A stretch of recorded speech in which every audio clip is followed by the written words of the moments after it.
संभल में 1978 को हुए सांप्रदायिक दंगे के मामले में एसपी और डीएम से स्टेटस रिपोर्ट मांगी गई है। वहीं इसे लेकर विपक्ष ने एक बार फिर सरकार को घेरने की कोशिश की है। संभल में सांप्रदायिक हिंसा की चिंगारी 25 मार्च 1978 को होली के दिन ही सुलग गई थी। होली से पहले ही मुसलमानों ने 2 जगहों पर विवाद खड़ा किया था। इसके बाद संभल रहकर 3 दिन तक सुलगता रहा। 184 लोगों की हत्याएं कर दी गईं। कई हिंदू परिवारों को संभल से पलायन करना पड़ा। देखिए हमारी रिपोर्ट।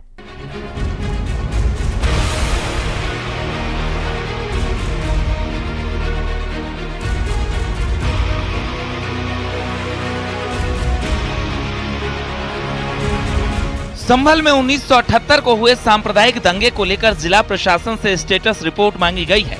रिपोर्ट के जरिए 1978 के दंगों की जानकारी सरकार ने मांगी है। इस रिपोर्ट में कई सवालों के जवाब होंगे, जैसे 1978 के दंगे में कितने लोगों पर एफआईआर हुई, दंगा होने के पीछे की वजह क्या थी, दर्ज केसों की वर्तमान स्थिति क्या है, कितने अभियुक्तों को सजा मिली, पीड़ित परिवारों को क्या मुआवजा मिला। 1 हफ्ते में सौंपनी है status report. BJP MLC Shrichand Sharma ने 17 दिसंबर को विधान परिषद में 1978 के दंगे में कार्रवाई को लेकर जवाब मांगा था, जिस पर यूपी के गृह विभाग ने संभल के डीएम और एसपी से स्टेटस रिपोर्ट मांगी थी। 1978 में जो सांप्रदायिक दंगे जनपद संभल में, उस जमाने में जनपद मुरादाबाद जो था, संभल कस्बे में हुए थे, उसके बारे में दोबारा जांच कराई जा रही है। इस तरीके का कोई वाकया नहीं है। माननीय एमएलसी श्रीचंद शर्मा द्वारा एक 17 तारीख को पत्र दिया गया था। रूल नंबर 115 जो है, उसके माध्यम से शासन द्वारा एक आख्या मांगी गई है, जिसमें 1978 में दंगों के संबंध में जो भी सूचना है वो उनको प्रदान की जाए। उस सूचना को संकलित किया जा रहा है। उस सूचना संकलन के बाद में शासन को प्रेषित की जाए। कुछ दिनों पहले यूपी विधानसभा में सीएम योगी ने कहा था कि संभल हिंसा का सच छिपाया जा रहा है और उस सच को सामने लाना चाहिए।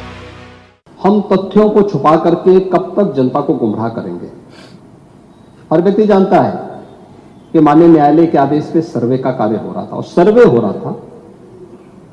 दोस्तों, मैं आपसे पूछना चाहता हूं, आप पश्चिम में जाएंगे, पता नहीं आप कैसे हैं, आपके पूर्वज भी हो सकता है, और पश्चिम उत्तर प्रदेश के हमारे सभी लोग अपने सामान्य संबोधन में राम राम ही कहते हैं। तो जय श्री राम कहां से सांप्रदायिक संबोधन हो गया? कहां से सांप्रदायिक संबोधन होगा?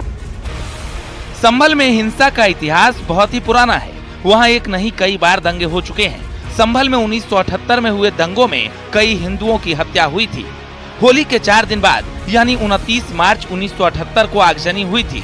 29 मार्च 1978 को 40 से ज्यादा दुकानें जला दी गई थी। दावों के मुताबिक हिंदुओं को पहले लूटा गया, फिर उनके साथ मारपीट की गई। आरोप है कि हिंसा के दौरान उपद्रवियों ने 30 लोगों को जिंदा जला दिया था। 30 लोगों की हत्या के बाद हिंदू परिवारों के संभल से पलायन करने का दावा। दावों के मुताबिक दंगों की शुरुआत में ही 184 लोगों की हत्या कर दी गई थी। 1978 में हुए संभल दंगों को लेकर शासन की तरफ से मांगी गई स्टेटस रिपोर्ट पर सियासी घमासान भी शुरू हो गया है। मेरा एक सीधा सा सवाल, 1978 में जब ये दंगे हुए थे संभल में, तब तो जनसंघ की सरकार थी ना, जनता पार्टी की सरकार थी ना। यही लोग तो जो आज जांच कराने जा रहे हैं सत्ता में थे। मैं फिर कहता हूं, एक हाई कोर्ट के जज से जांच हो, इन 4 हत्याओं का दोषी कौन है वो सामने आए, किसने सर्वे की रिपोर्ट का दुरुपयोग किया है ये सामने आए। 1978 में रामनरेश यादव जी मुख्यमंत्री थे और जनसंघ उसके अलायंस में थी। मरहूम कल्याण सिंह जी मिनिस्टर थे। आज के बिहार के जो हमारे गवर्नर हैं आरिफ मोहम्मद खान, वो उस जमाने में मिनिस्टर थे। 1978 में अगर हिंदुओं के साथ कोई जुल्म हुआ तो आज ये भाजपा के जो नेता अभी भी हैं, तो क्यों खामोश थे? संभल को लेकर दिगंबर जैन समाज के युवा क्रांतिकारी संत मुनि आदित्य सागर महाराज ने बड़ा बयान दिया है। उन्होंने कहा कि जिस धर्म के अवशेष निकल रहे हैं, वो स्थान उसी धर्म के लोगों को सौंप देना चाहिए। मेरा ये मानना है कि आज के समय में राजनीतिक चीजों को अलग करके अपन देखें, अगर कहीं से कोई प्रतिमा जी या कहीं कोई तथ्य निकलता है, तो फर्स्ट स्टेप ही होना चाहिए कि जो जिस दर्शन की है उस दर्शन वाले को दे देना चाहिए। और गवर्नमेंट को मेरा व्यक्तिगत मानना है कि उसी संप्रदाय को देना चाहिए, क्योंकि चीज तो उनकी है, थोड़े दिन बाद भी निकली हो लेकिन हकदार तो वो ही है। 1978 में संभल में हुए दंगों की दोबारा जांच की खबरें सोशल मीडिया पर ट्रेंड करने लगी थी, लेकिन संभल पुलिस ने स्थिति साफ कर दी है। संभल पुलिस का कहना है कि दंगों की दोबारा जांच की खबरें अफवाह है। शासन की तरफ से 1978 में संभल में हुए दंगों की सिर्फ स्टेटस रिपोर्ट मांगी गई है, जिसे 1 हफ्ते के अंदर सौंपना है। न्यूज 18 के लिए ब्यूरो रिपोर्ट। वक्फ बोर्ड पर सीएम योगी ने बड़ा बयान दिया है, जिसके बाद सियासी घमासान छिड़ गया है। सीएम योगी ने कहा कि वक्फ बोर्ड है या भूमाफियाओं का बोर्ड, जांच के बाद कब्जे की 1-1 इंच जमीन वापस ली जाएगी। सीएम योगी के इस बयान पर जहां मौलानाओं ने आपत्ति जताई है, वहीं कांग्रेस और समाजवादी पार्टी भी सवाल उठा रही है। देखिए रिपोर्ट।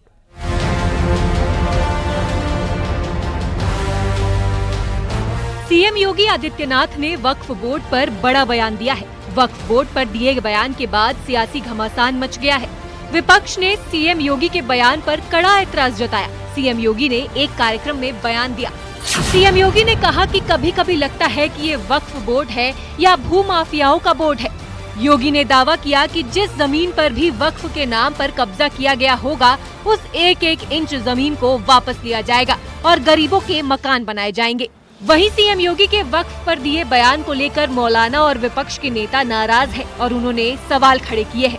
सीएम योगी के बयान पर AIMIM ने भी निशाना साधा है। यूपी के सीएम योगी आदित्यनाथ का एक बयान सामने आया है, जिसमें उन्होंने वक्फ बोर्ड पर तनकीद करते हुए कहा कि ये वक्फ बोर्ड है या भूमाफिया है और 1-1 इंच जगह वापस ली जाएगी, उन पर शिक्षण संस्थान या गरीबों के लिए मकान बनाए जाएंगे। ये किसी भी संवैधानिक पद पर बैठे हुए व्यक्ति के लिए एक शर्मनाक बयान है, क्योंकि वक्फ बोर्ड पार्लियामेंट से पास शुदा एक वक्फ एक्ट के तहत बना हुआ है। 1970 का गजट मौजूद है। मैं मुख्यमंत्री जी से ये पूछना चाहता हूं कि अगर आपको पता है कि आपके सरकार के विभाग को भूमाफिया चला रहे हैं, तो आपने कितने भूमाफियाओं पे कार्रवाई की, किस भूमाफिया पे जांच बिठाई, किस भूमाफिया को जेल भेजा? आप मुख्यमंत्री हैं, आप अपने ही विभाग को भूमाफिया बता दे रहे हैं, अपने ही लोगों को, अपने कर्मचारियों को भूमाफिया बता रहे हैं। एसपी के सांसद हरेंद्र मलिक का कहना है कि वक्फ बोर्ड का गठन सरकार करती है। 7 साल तक सरकार क्या करती रही? वक्फ बोर्ड का गठन जो है वो प्रदेश सरकार करती है। किसने कब्जा किया, कैसा कब्जा किया, तो उस प्रदेश सरकार को सब जानकारी है। और जहां तक मकान बनाने की बात है, वक्फ बोर्ड की संपत्ति का इस्तेमाल वक्फ बोर्ड की सहमति से होता है और वक्फ बोर्ड सरकार ने गठन कर रखा है। 7 साल में से देख रहे हैं किसका कैसा कब्जा किया है, वो सब जानकारी है। 7 साल से क्यों नहीं इन्होंने कब्जा मुक्त करा उनसे? इन्हीं के लोग तो हैं सब बैठे वक्फ बोर्ड में। वक्फ बोर्ड में इन्हीं के लोग बैठे हैं और इन्हीं के लोगों को कब्जा खाली करना होगा। परंतु इसमें एक कड़वा फैसला भी आदरणीय मुख्यमंत्री जी लेंगे तो स्वागत योग्य होगा। वक्फ बोर्ड की जमीन पर जो सरकार का कब्जा है वो भी खाली करें। वहीं बीजेपी का कहना है कि वक्फ की जो असंवैधानिक अराजकता है, उसे संविधान के फ्रेम वर्क में लाना होगा। वक्फ बोर्ड को लेकर संशोधन जरूरी है। इनको समझना होगा कि जो वक्फ सिस्टम की जो असंवैधानिक अराजकता है, उसको संवैधानिक प्रतिबद्धता के फ्रेमवर्क में लाना होगा, क्योंकि एक के बाद एक जो चीजें आ रही हैं, उससे समाज में अलग अलग तरह का वक्फ के सिस्टम को लेकर के कंफ्यूजन भी है और आक्रोश भी दिखाई पड़ता है। इसलिए उसको एक जो असंवैधानिक अराजकता है, उस संवैधानिक प्रतिबद्धता के फ्रेमवर्क में लाना होगा। वक्फ पर सीएम योगी के बयान पर सियासी घमासान छिड़ गया है। वहीं केंद्र सरकार वक्फ बोर्ड में संशोधन को लेकर बिल लाई है, जिसे जेपीसी के पास भेजा गया है। वक्फ संशोधन विधेयक में कहा गया है कि वक्फ के रूप में पहचानी गई कोई भी सरकारी संपत्ति वक्फ की नहीं मानी जाएगी। डीएम जमीन के मालिकाना हक को लेकर रिपोर्ट राज्य सरकार को सौंपेगा। अगर सरकारी संपत्ति है तो राजस्व रिकॉर्ड को अपडेट करेगा। न्यूज 18 के लिए ब्यूरो रिपोर्ट। इंडिया ब्लॉक के खत्म होने की खबरें आ रही हैं। कांग्रेस के साथ सभी साथी जहां एक एक कर साथ छोड़ रहे हैं, वहीं खुद कांग्रेस नेता पवन खेड़ा ने भी गठबंधन के दी एंड का ऐलान कर दिया। कांग्रेस के साथी एक एक कर हाथ छुड़ा रहे थे। दिल्ली में कांग्रेस के खिलाफ केजरीवाल चुनाव लड़ रहे हैं। वहीं अखिलेश का कांग्रेस की जगह केजरीवाल को समर्थन है। वहीं ममता बनर्जी पहले ही गठबंधन से दूरी बना चुकी थीं। उन्होंने तो खुद को गठबंधन का नेता बनाने पर भी बयान दिया था। कांग्रेस के कई साथी भी ममता को गठबंधन का नेता बनाने पर राजी हो गए थे। तो कैसे बदला ये समीकरण, आइए इस रिपोर्ट के जरिए हम आपको दिखाते हैं।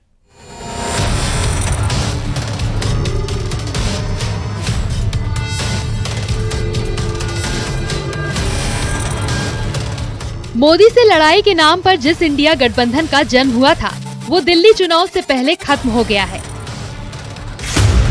कांग्रेस पार्टी की तरफ से भी आधिकारिक तौर पर इंडिया गठबंधन के अंत की घोषणा कर दी गई है। आरजेडी के तेजस्वी यादव के बाद कांग्रेस नेता पवन खेड़ा ने भी इंडी के द इंड का आधिकारिक ऐलान कर दिया। उन्होंने कहा कि ये गठबंधन सिर्फ लोकसभा चुनाव के लिए बना था। दिल्ली चुनाव में तो पहले से तय था इंडिया अलायंस जो है वो लोकसभा के लिए, और बिहार में जहाँ तक बात की जाए हम लोग तो शुरू से साथ थे। यहाँ ये लोकसभा चुनाव के लिए था गठबंधन, बिल्कुल ठीक बोल रहे हैं। वो जो इंडिया गठबंधन था वो लोकसभा चुनाव के लिए राष्ट्रीय स्तर पर अलग अलग राज्यों की परिस्थिति के हिसाब से जो दल हैं, कांग्रेस हो या क्षेत्रीय दल हो, वो निर्णय लेते हैं कि हमें इकट्ठे लड़ना है या अलग है। इंडिया गठबंधन को लेकर उमर अब्दुल्ला और फारूक अब्दुल्ला का कहना है कि कंफ्यूजन की स्थिति है। बदकिस्मती की बात यह है कि क्योंकि इंडिया ब्लॉक की कोई मीटिंग बुलाई नहीं जा रही है, तो इसमें कोई क्लैरिटी नहीं है, ना लीडरशिप को लेके, ना एजेंडा को लेके, ना आगे क्या हम रहेंगे या नहीं रहेंगे इसको लेके। जो ये कहेंगे कि ये सिर्फ पार्लियामेंट्री इलेक्शन के लिए है, उस गलतफहमी से निकल आए। फिर कोई अलायंस नहीं है। अलायंस हर वक्त है, हर दिन है, हर मिनट है। एसपी, आरजेडी, टीएमसी ने कांग्रेस का साथ छोड़ने का ऐलान कर दिया। अखिलेश यादव ने तो आप का समर्थन करते हुए दिल्ली चुनाव न लड़ने तक का ऐलान कर दिया है।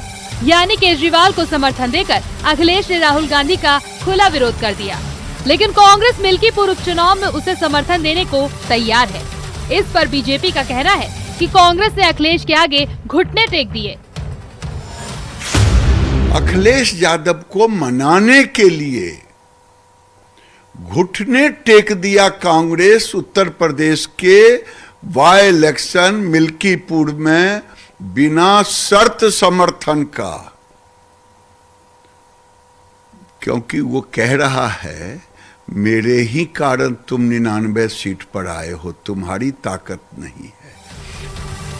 दिल्ली में आपको समर्थन देने पर सपा सांसद हरेंद्र मलिक ने कहा कि समाजवादी पार्टी विघटनकारी ताकतों को रोकने की लड़ाई लड़ रही है। दिल्ली में कांग्रेस लड़ाई में नहीं है। हम जानते हैं, सबको पता है कि यहाँ लड़ाई जो है आपके आम आदमी पार्टी की है, कांग्रेस लड़ाई में है नहीं। तो जो लड़ाई में नहीं है उसके साथ हम क्यों खड़े होंगे? हम तो भारतीय जनता पार्टी को रोकना चाहते हैं, और भारतीय जनता पार्टी को रोकने के लिए आम आदमी पार्टी ही हमारे पास सशक्त एक साधन है। यूपी सरकार में मंत्री ओम प्रकाश राजभर ने एसपी पर तंज कसा है। उनका कहना है कि दिल्ली में समाजवादी पार्टी का वोट बैंक ही कहाँ है। दिल्ली में बीजेपी को ही मजबूत करेंगे, जैसे मध्य प्रदेश में बीजेपी की मदद की थी। अखिलेश ने उत्तराखंड में कांग्रेस को हराया और बीजेपी को जिताया। समाजवादी पार्टी को वहाँ कहा है कि समर्थन करेंगे। गलत रहना, मध्य प्रदेश लड़े, भाजपा का सरकार बनाए, वहाँ भी बनवा के आए। गए तो थे उत्तराखंड में उपचुनाव लड़ने, जीतने गए थे, कांग्रेस को हरवा के आए। यही नहीं उनका इतिहास है। तो वहाँ लड़ेंगे इस नाते कि भारतीय जनता पार्टी मजबूती से चुनाव जीते, इस नाते वो लड़ेंगे। वो आम आदमी पार्टी के लिए नहीं जा रहे हैं, वो भारतीय जनता पार्टी को जिताने के लिए जा रहे हैं। दिल्ली में इंडिया गठबंधन की टूट को लेकर बीजेपी ने कांग्रेस पर निशाना साधा है। इनका सिर्फ स्वार्थ का गठबंधन है, इनकी नीतियों सिद्धांतों में कोई तालमेल नहीं है। तो ऐसा होना ही था, और ये अपने स्वार्थ के लिए गठबंधन करते हैं। जब इनकी आवश्यकता समाप्त हो जाती है तो गठबंधन टूट जाते हैं और फिर आपस में लड़ते हैं। थोक में झगड़ा और रिटेल में झप्पी वाले, सामंती सुरूर और सुल्तानी गुरूर वाले उनका जो है वो चकनाचूर इसलिए हो रहा है कि कांग्रेस पार्टी का गठबंधन कभी डीएनए रहा ही नहीं है। उनका पंचमढ़ी जो उनका सम्मेलन था, उसमें जो उनका प्रस्ताव देख लीजिए, उसके बाद से लगातार गठबंधन को लेकर के उनका एक ही फार्मूला था, या तो परिवार को पावर और नहीं तो दूसरों के लिए परेशानी का टावर।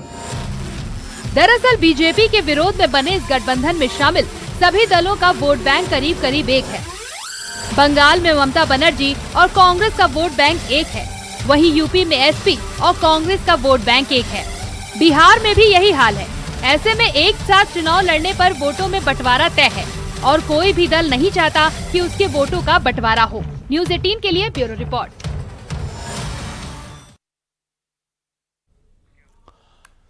प्रयागराज में होने वाले महाकुंभ में इस बार योगी कैबिनेट की मीटिंग के अलावा विधानसभा के ज्वाइंट सेशन का भी आयोजन हो सकता है। इसमें विधानसभा और विधान परिषद के सभी सदस्य शामिल हो सकते हैं।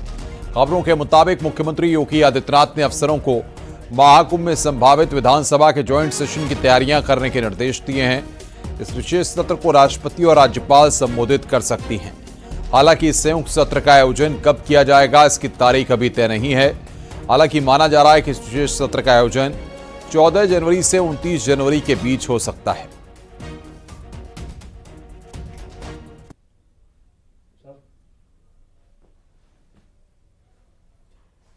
तो विधानसभा के ज्वाइंट सेशन की तैयारी यहां पर की जा रही है। राष्ट्रपति या राज्यपाल संबोधित कर सकती हैं। ये बड़ी खबर इस वक्त हम बता रहे हैं आपको।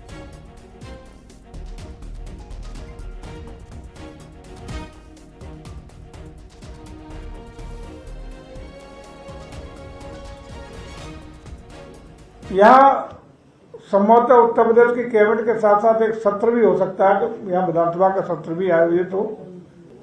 यहाँ संभवतः उत्तर प्रदेश की कैबिनेट के साथ साथ एक सत्र भी हो सकता है, तो यहाँ विधानसभा का सत्र भी आयोजित हो।